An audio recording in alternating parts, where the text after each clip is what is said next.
Hello everyone! In today's video, I'll show you how to join granny squares. First, we'll look at the classic way of stitching them together with a needle.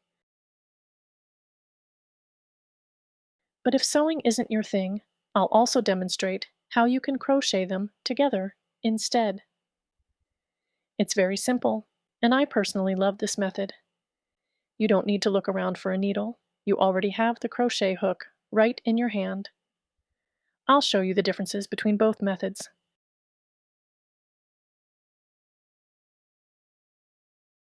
For joining, I recommend using a yarn that's the same color but made of a stronger material that won't break, as this fuzzy yarn is quite delicate.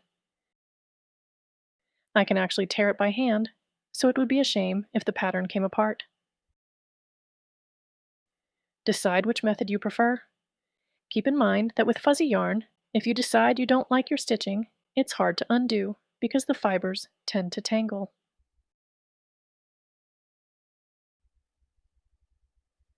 First, find the right side of your squares.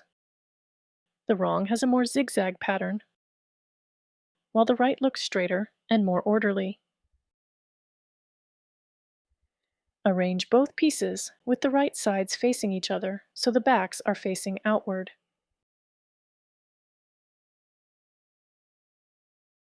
Here comes the twist. Normally, we crochet from right to left, but we sew from left to right. If you sew from right to left, the yarn will constantly tangle. I don't know how many of you have learned to sew, but when sewing by hand, we always go from left to right to avoid tangling. Now find matching stitches in the corners. Insert your needle from the underside of the square facing you.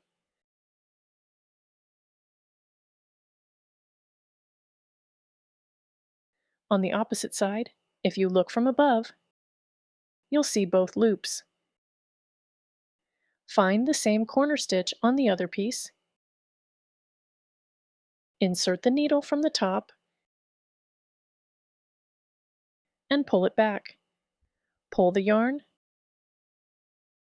just a little, but be careful not to let it slip out of the needle. Continue to look down on your stitches from above for each stitch. Insert from underneath on the near square and from the top down on the opposite square. Here's the midpoint. Insert the needle from the top back. For the next stitch, go underneath to above on your side and from the top down on the opposite side.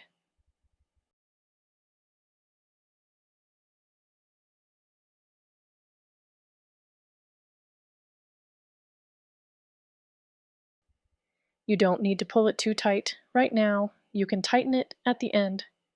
But if you prefer, you can tighten it a bit as you go. Continue this method of under to above on your side and top to bottom on the opposite.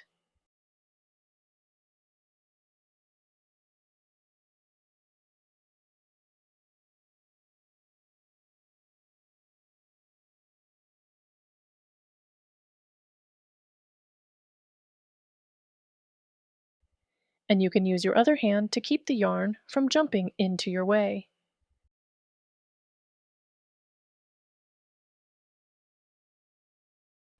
This is how we sew neatly.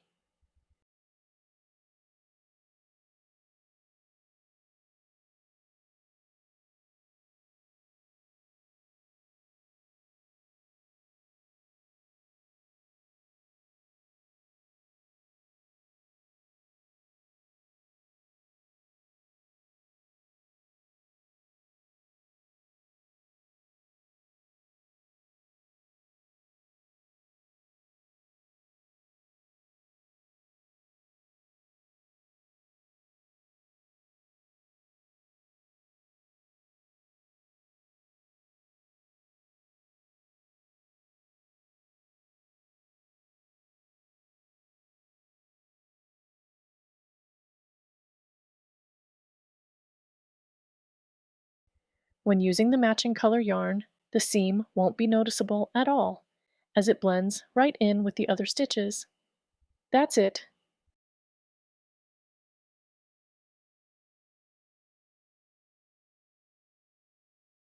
I'll be right back to show you how to crochet the squares together. If you don't enjoy sewing, you can solve it with a crochet hook. I'll show the version where the joining line is on the right side.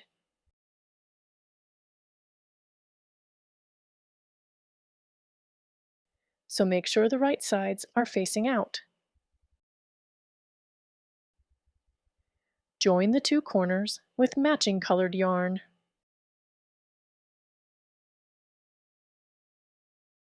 Be careful though, if the yarn is fuzzy, it won't be easy to undo if you make a mistake or if you don't like it.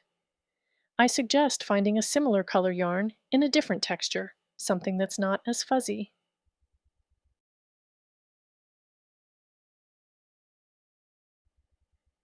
I don't have a non-fuzzy yarn in this color, so I'll demonstrate with this fuzzy one. Make sure the front side is facing you. Put the two sides together.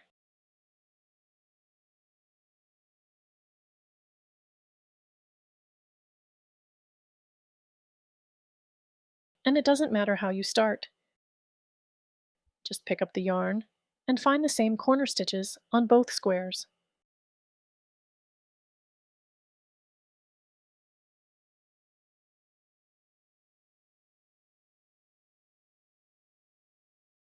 Insert the hook through the outer loops.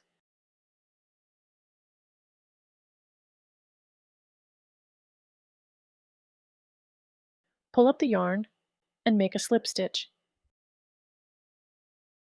For the next stitch, again, go from underneath, up, and through the opposite stitch from above.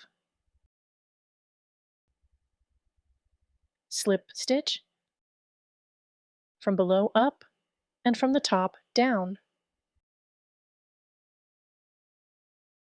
Slip stitch, from underneath up, from the top down.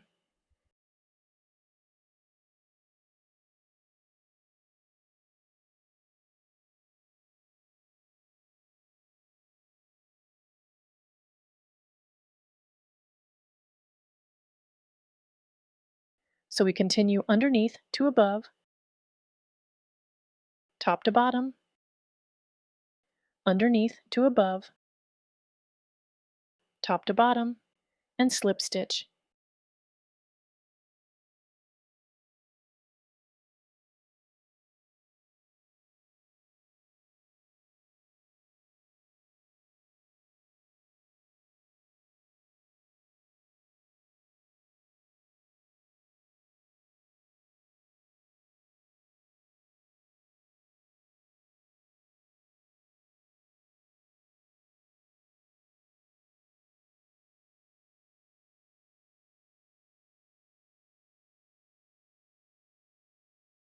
As you can see, there's a slight ridge, a visible line on the side.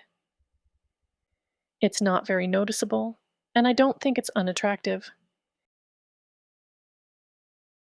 If you don't like sewing, this is a great option. Here's the sewn version, and here's the slip-stitched version on the front. If you turn it inside out, you get a similar look here. But check how much the pattern opens.